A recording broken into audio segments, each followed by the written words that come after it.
Biology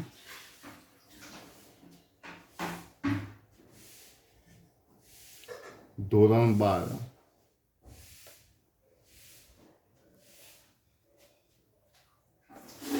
chapter number 15 જૈવ વિવિધતા અને સંરક્ષણ.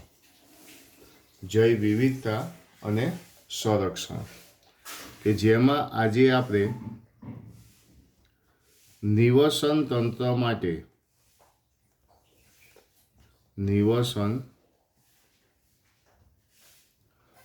માટે જૈવ વિવિધતાનું મહત્વ, જૈવ વિવિધતાનું મહત્વ સમજીશું.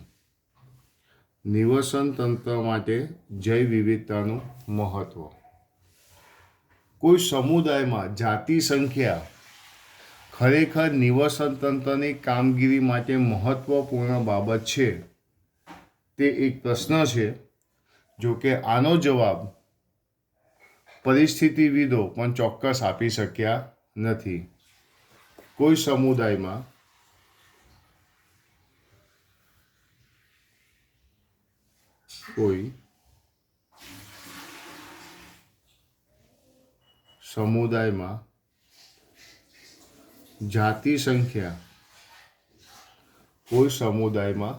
જાતિ સંખ્યા ખરેખર નિવસન તંત્રની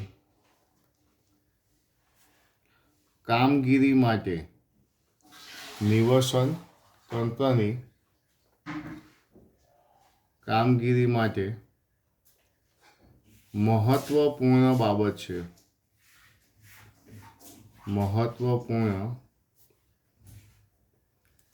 છે તે એક પ્રશ્ન છે.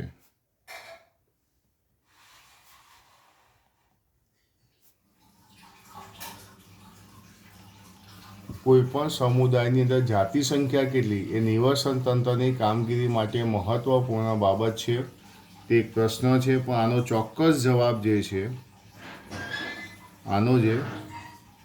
ચોક્કસ જવાબ પરિસ્થિતિવિદો પણ આપી શક્યા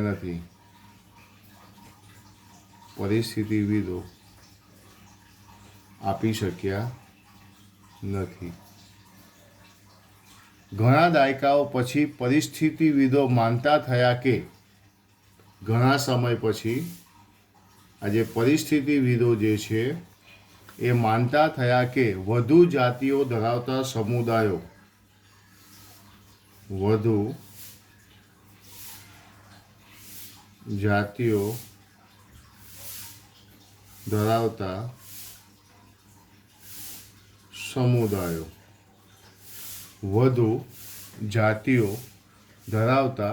સમુદાયો સામાન્ય રીતે ઓછી જાતિઓ ધરાવતા સમુદાયો કરતાં વધુ જાતિ ધરાવતા સમુદાયો કરતાં વધુ સ્થિર વલણ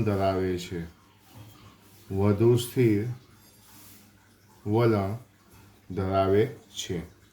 ફરીથી એકવાર પહેલો વસ્તુ જે રાખવી સમજી લો કે કોઈ સમુદાયમાં જાતિ સંખ્યા ખરેખર નિવસન તંત્રની કામગીરી માટે મહત્વપૂર્ણ બાબત છે તે એક પ્રશ્ન છે કે આ સમુદાયમાં જાતિઓ કેટલી. તમે જોશો તો સંધિપાત સમુદાયમાં સૌથી વધુ કીટકોની જાતિઓ છે. એક પ્રશ્ન છે પણ આનો જવાબ પરિસ્થિતિવિદો પણ આપી શક્યા નથી. ઘણા દાયકાઓ પછી પરિસ્થિતિવિદો એવું માનતા થયા કે વધુ જાતિઓ ધરાવતા સમુદાયો ઓછી જાતિ ધરાવતા સમુદાયો કરતાં વધુ સ્થિર વલણ ધરાવે છે. એનો મતલબ એક જ છે કે વધુ જાતિઓ ધરાવતા સમુદાયોની સ્થિરતા કેવી છે? વધુ છે. જૈવિક સમુદાય માટે સચોટ સ્થિરતા. એક સ્થિર સમુદાય માટે તેની ઉત્પાદકતામાં વર્ષે ઘણો ફેરફાર થવો જોઈએ નહીં. હવે સ્થિર વલણ એટલે શું? સ્થિર વલણ એટલે સ્થિરતા. સ્થિરતા કોને કહેવાય? સ્થિરતા એટલે હું અહીંયા એવો શબ્દ વાપરી શકું કે ઉત્પાદકતાની બાબતમાં પણ ફેરફાર ન થવો જોઈએ.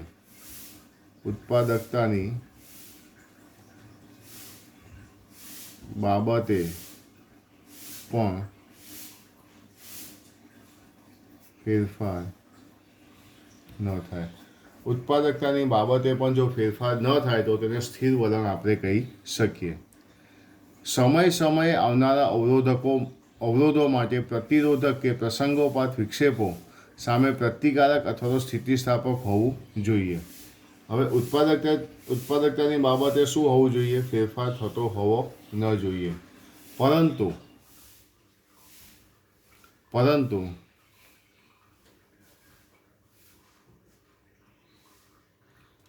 સમયે આવતા અવરોધો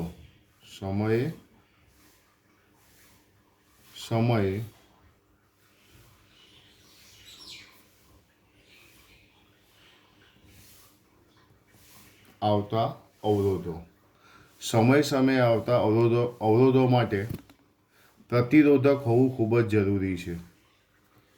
અવરોધો માટે પ્રતિરોધક હોવું ખૂબ જ જરૂરી છે. એટલે કે વિદેશી જાતિઓનો પ્રવેશ ન થાય તે માટે પ્રતિરોધક હોવું જોઈએ.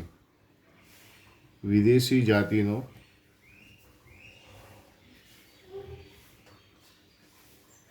પ્રવેશ, વિદેશી જાતિઓના આક્રમણ સામે પ્રતિરોધક હોવું ખૂબ જ જરૂરી બની રહેશે. તો અહીંયા તમે જુઓ, એક જ વસ્તુ સમજાઈ છે કે કોઈપણ સમુદાયની અંદર જાતિ સંખ્યા એ નિવસન તંત્રની કામગીરી માટે મહત્વપૂર્ણ બાબત છે. કે આ સમુદાયમાં જાતિની સંખ્યા કેટલી એ નિવસન તંત્રમાં મહત્વનું કામ કરશે. પણ એ કેવું મહત્વનું કામ કરશે એના વિશેનો જવાબ કોઈ પરિસ્થિતિવિદો પણ આપી શક્યા ન હતા. ઘણા સમય પછી, ઘણા દાયકાઓ પછી પરિસ્થિતિવિદો એવું માનતા થયા કે વધુ જાતિ ધરાવતા સમુદાયો ઓછી જાતિ ધરાવતા સમુદાયો કરતાં સ્થિર વલણ દર્શાવે. સ્થિરતા એટલે એવી સ્થિરતા કે જેમાં ઉત્પાદકતાની બાબતે પણ કોઈ ફેરફાર થતો હોવો જોઈએ નહીં. પરંતુ સમયે જે અવરોધો આવતા હોય તો અવરોધો સામે આપણે શું બનવું પડશે? પ્રતિરોધક બનવું પડશે. જેમ કે વિદેશી જાતિઓનું આક્રમણ ન થાય તે માટે પ્રતિરોધક બનવું ખૂબ જ જરૂરી છે.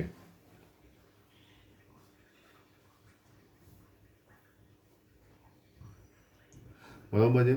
તો અહીં આપણે એક વસ્તુને ખાસ ધ્યાન આપીશું કે ટીલમેન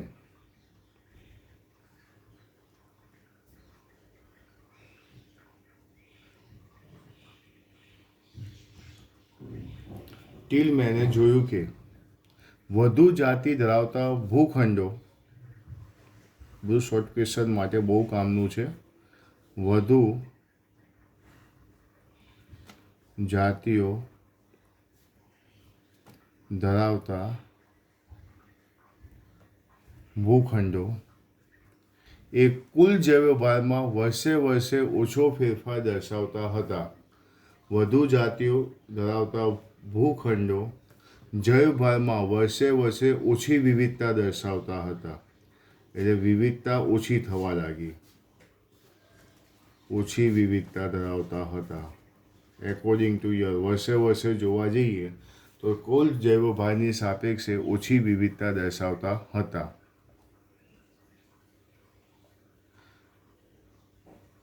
તેમણે દર્શાવ્યું કે વધતી જતી વિવિધતા ઉચ્ચ ઉત્પાદકતામાં ફાળો આપ્યો હતો. કે વિવિધતા વધતી ગઈ, એને શું કીધું? વધતી જતી વિવિધતાએ જેમ વિવિધતા વધતી ગઈ, વધતી જતી વિવિધતાએ ઉચ્ચ ઉત્પાદનમાં ફાળો ન આપ્યો. ઉચ્ચ ઉત્પાદનમાં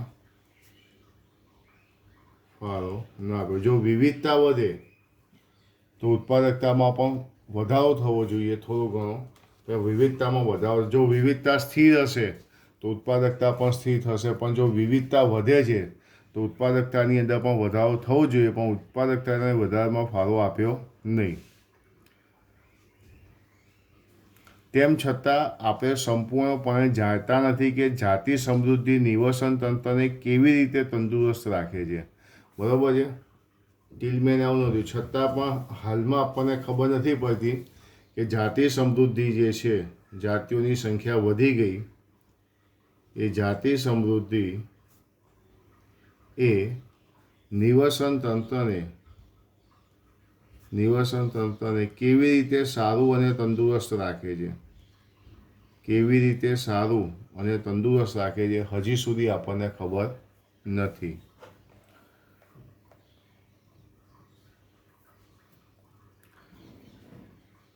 હાલમાં આપણે ઘણી બધી જાતિઓને ગુમાવી રહ્યા છે. અત્યારે આપણે જાતિઓને શું કરી રહ્યા છે? ગુમાવી રહ્યા છે. લોપ પામી રહી છે જાતિઓ.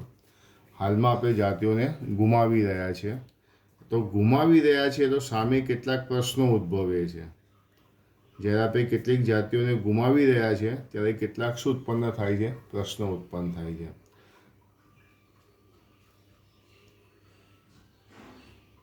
નંબર 1 કે જો કેટલીક જાતિઓ લુપ્ત થઈ ગઈ, સમજો ખાસ, જો કેટલીક જાતિઓ લુપ્ત થઈ જાય તો શું આ બાબત આપણા માટે અગત્યની છે? જાતિઓ લુપ્ત થાય તો તેની આપણા પર શું અસર થાય? જાતિ લુપ્ત થઈ ગઈ તો તેની આપણા પર શું અસર જોવા મળશે? એક આ પહેલો પ્રશ્ન છે.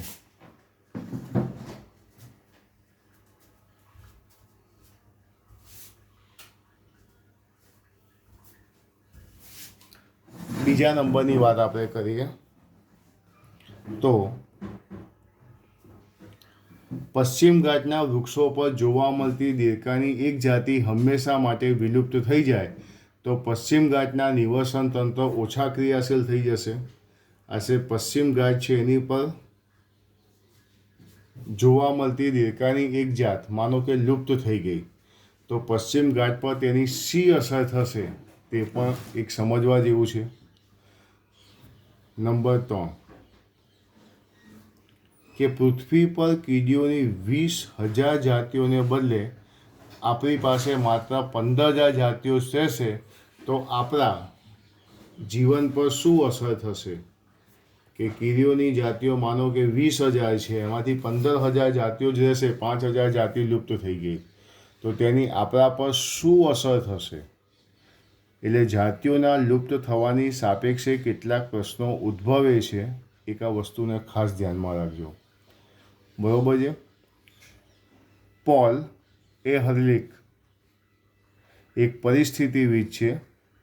એની સમજૂતી હતી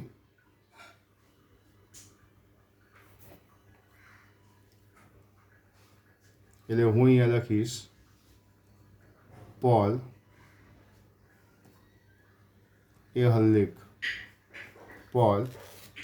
એહર્લિચની સમજૂતી સ્ટેનફોર્ડના પરિસ્થિતિવિદ દ્વારા ઉપયોગ કરવામાં આવેલી સાધ્યસતા ધ રિવેટ પ્રોપર પૂર્વધારણા દ્વારા આપણે યોગ્ય વિચાર અને પરિપ્રેક્ષ્ય વિકસિત કરી શકીએ છીએ. પોલ એહર્લિચ કે જેને ધી રિવેટ પ્રોપર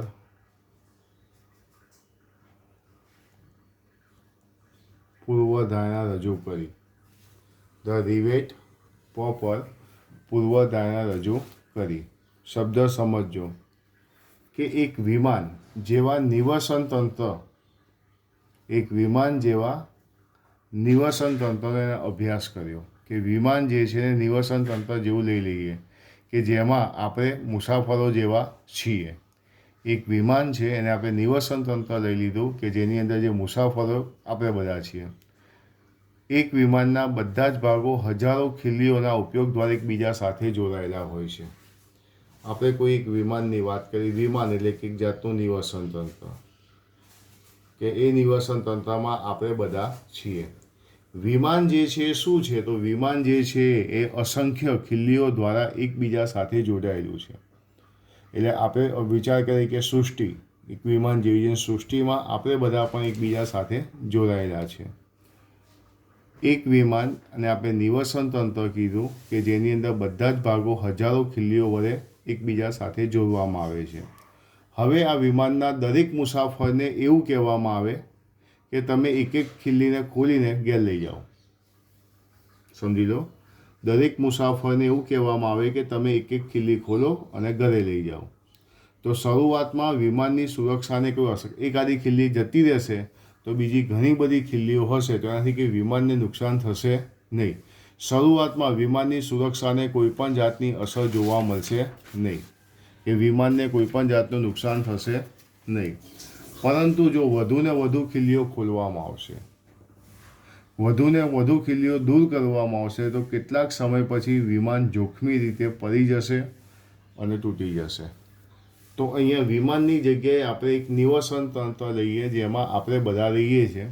જો ધીમે ધીમે જાતિઓ લુપ્ત પામશે, જેમ કે ખીલ્લી ગઈ, બીજી ખીલ્લી ગઈ, ત્રીજી ખીલ્લી ગઈ, એ રીતે જો જાતિઓ લુપ્ત થશે, તો જેમ કે અહીંયા છેલ્લે બધી ખીલ્લીઓ તૂટવાના કારણે અસર કોને થઈ? વિમાનને થઈ.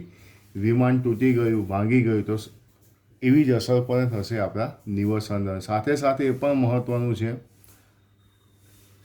ખીલ્લીઓ જે વ્યક્તિ કાઢી રહ્યો છે, એક પછી કહેવાય અમુક ખીલ્લીઓ છે જે ખતરનાક હશે, કે જેને છેલ્લી ખીલ્લી હશે, નિર્ણાયક હશે, કે એ ખીલ્લી ખુલવાથી આખું વિમાન શું થઈ ગયું? તૂટી જશે કે ભંગાર થઈ જશે. એટલે કહેવાનો મતલબ એક જ છે. સાથે સાથે એ પણ મહત્ત્વનું છે કે કયો બોલ્ટ આપણે કાઢી નાખવામાં આવ્યો છે, જે નિર્ણાયક તે અંતિમ જોખમ હોઈ શકે છે.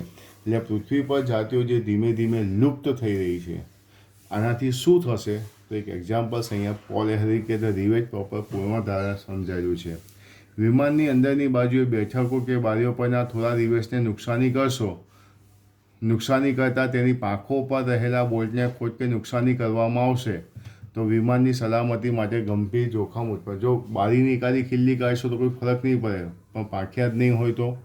એટલે પણ આપણા નિવસન તંત્રની અંદર, સૃષ્ટિની અંદર પણ એ જ કહેવામાં આવ્યું છે કે ઘણા બધા જીવો છે, એક બે જાતિ લુપ્ત થશે, વાંધો નહીં આવે, પણ અમુક જાતિ એવી છે જે ખૂબ જ મહત્ત્વની હશે, જે આખા નિવસન તંત્ર સાથે સંકળાયેલી હશે.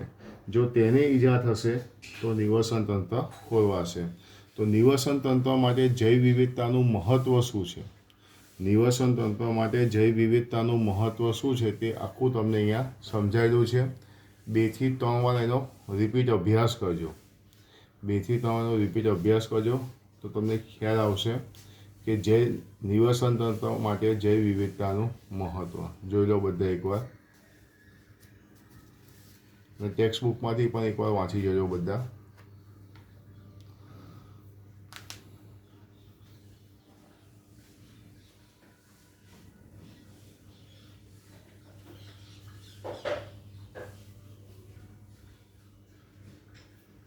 બરાબર, ચોપડીમાંથી એકવાર વાંચો. ટીલમેનનું નામ યાદ રાખજો.